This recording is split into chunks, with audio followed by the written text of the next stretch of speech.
thing is, our revenue model is quite different to the hotel industry in the sense that we don't have such a high turnover of guests. We don't have to fill the building every day, like most hotels have to worry about. So our marketing expenses are also lower. So we tend to have people who stay with us on average 4 to 6 months. So if you imagine, the number of check-in and check-outs are much fewer. And also our cost model of operation is completely different to a hotel in the sense that we don't have to provide cleaning twice a week or breakfast every day. Do hoteliers like talking to you?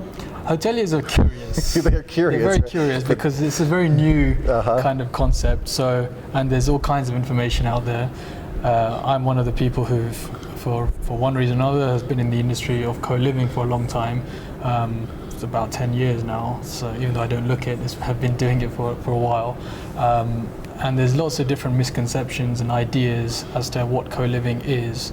And from my experience and from what I can see, especially in what people are trying to do with the word co-living, is apart from just differentiate their product and help them sell units to finance the construction, the co-living demographic, the target residents, are quite different in what's considered a co-living demographic in Europe versus here.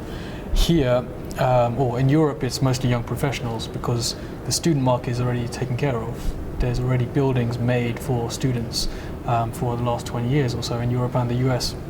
However, co-living that we developed was targeted specifically for mostly young professionals who are looking for almost the same kind of product with a flexible contracts and all-inclusive rent and access to community and not needing too much private space.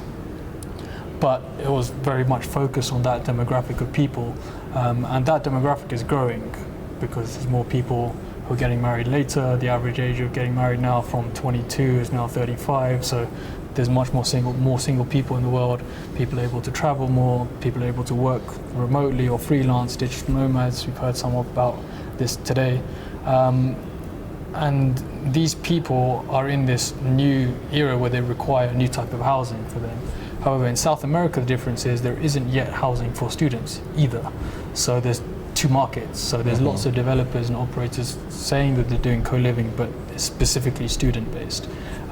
But they understand the word co-living is a better word because most of the student operators that exist in Europe and US are now also calling themselves co-living operators because that allows them to have a bigger market, not just be closed in with just students. They have these young professionals as well. So it's an evolving concept and product. There's people who do it in different ways, but from my experience, the hoteliers are very interested in learning about it because it's something new and there's a whole new demographic of people living in a different way with different expectations. So they want to kind of understand how to capture that.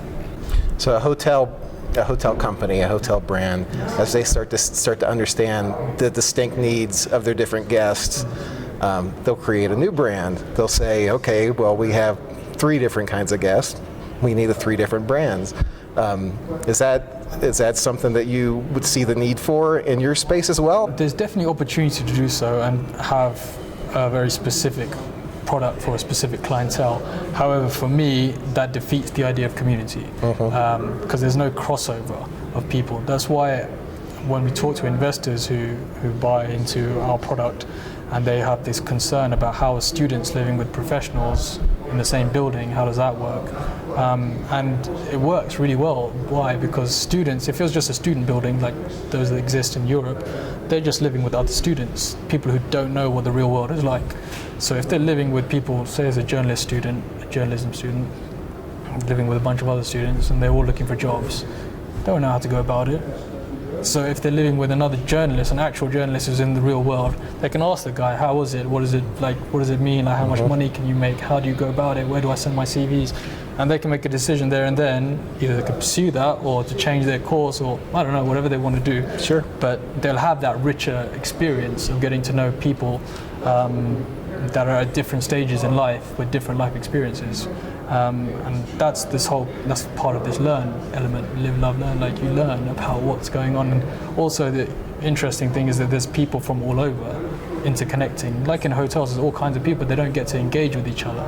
So we have people from Argentina living with an Israeli They're trying to understand what's going on there, how does that work, what's this Palestine situation, and it's a conversation, and it just makes people be more understanding of the global atmosphere. And I think we're more interconnected as a society on a global level thanks to the iPhones and internet and WhatsApp. You know, before you had to send a pigeon to send a mail like 100 years ago. Now it's WhatsApp. You can talk to someone on the other side of the world like that. You used to have to travel 6 or 8 months in a boat, and now you can get on a cheap, low-cost flight from one place to another. So everything we're all getting closer. So we need to create something which allows us to understand each other a bit better, I think. I think that's been lacking in society as a whole. Information is there, but actual understanding is not as much, in my opinion.